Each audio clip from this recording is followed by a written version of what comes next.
China holds 95% market of technology in India and this is a big. जब से VFX और gaming industry में jump आया है तब से इन कमोडिटीज का डिमांड काफी ज्यादा बढ़ गया है for obvious reasons, but these are not worth at all. आज की डेट में अगर किसी को भी कोई टेक प्रोडक्ट लेना हो तो हमेशा इंटरनेट पे सजेशंस चाइनीज ब्रांड्स का आता है क्योंकि इन प्रोडक्ट्स की सेल भी बहुत ज्यादा है और रीजन है no other competitors. India technology में इतना ग्रो करने के बावजूद भी काफी ज्यादा पीछे है because most of the heavily demanded things are not made here, और अगर बनाते भी हैं तो सेमीकंडक्टर्स को चाइना से इंपोर्ट करना ही पड़ता है और यही सबसे बड़ा इशू है।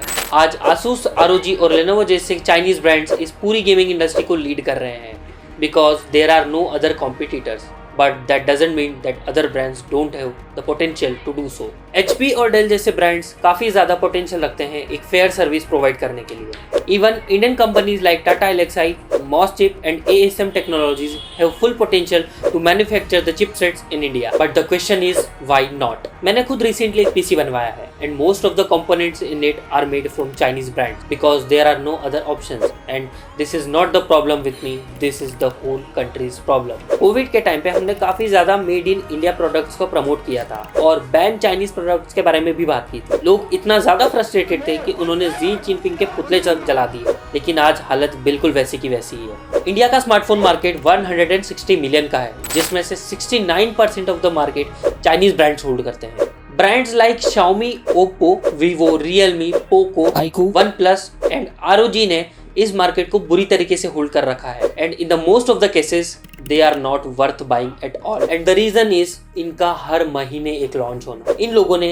हर एक सेगमेंट के लिए पूरा का पूरा ब्रांड एस्टेब्लिश करके रखा हुआ है जिसकी वजह से कंज्यूमर काफी ज्यादा कंफ्यूज हो जाता है कि कौन सा प्रोडक्ट ले और कौन सा नहीं। अगर इन ब्रांड्स का कोई नया फोन यूज करता है तो उसके नेक्स्ट मंथ के अंडर ही उसका एक नया वर्जन लॉन्च किया जाता है जिसमें माइनर से माइनर चेंजेस करके उसको नया नाम देके कंपनी मार्केट में उतार देती है जिसकी वजह से पुराने वाले की वैल्यू और ज़्यादा कम हो जाती है। और पहले ये चीज़ सिर्फ बजट फ़ोन्स में होती थी जो 20,000 के अंडर आते थे, लेकिन अब मिड रेंज फ़ोन्स में भी आती है विच इज़ क्वेश्चनेबल।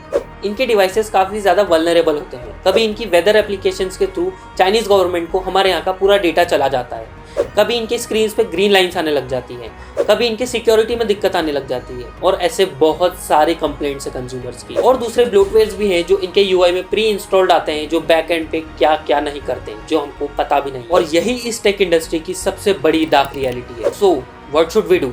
कोई भी प्रोडक्ट लेने से पहले उस ब्रांड का कंट्री ऑफ ओरिजिन जरूर देखें and if there are other competitors as well give them a chance. और अगर नहीं है तो प्लीज ऐड इंश्योरेंस और extended warranty with the product because ये कभी भी जवाब दे सकते हैं। स्मार्टफोन्स के केसेस में इन चीज़ों का सोल्यूशन काफ़ी ज़्यादा सिंपल है। Brands like Apple, Samsung, Motorola, Lava and Micromax have the potential to give best services in the market.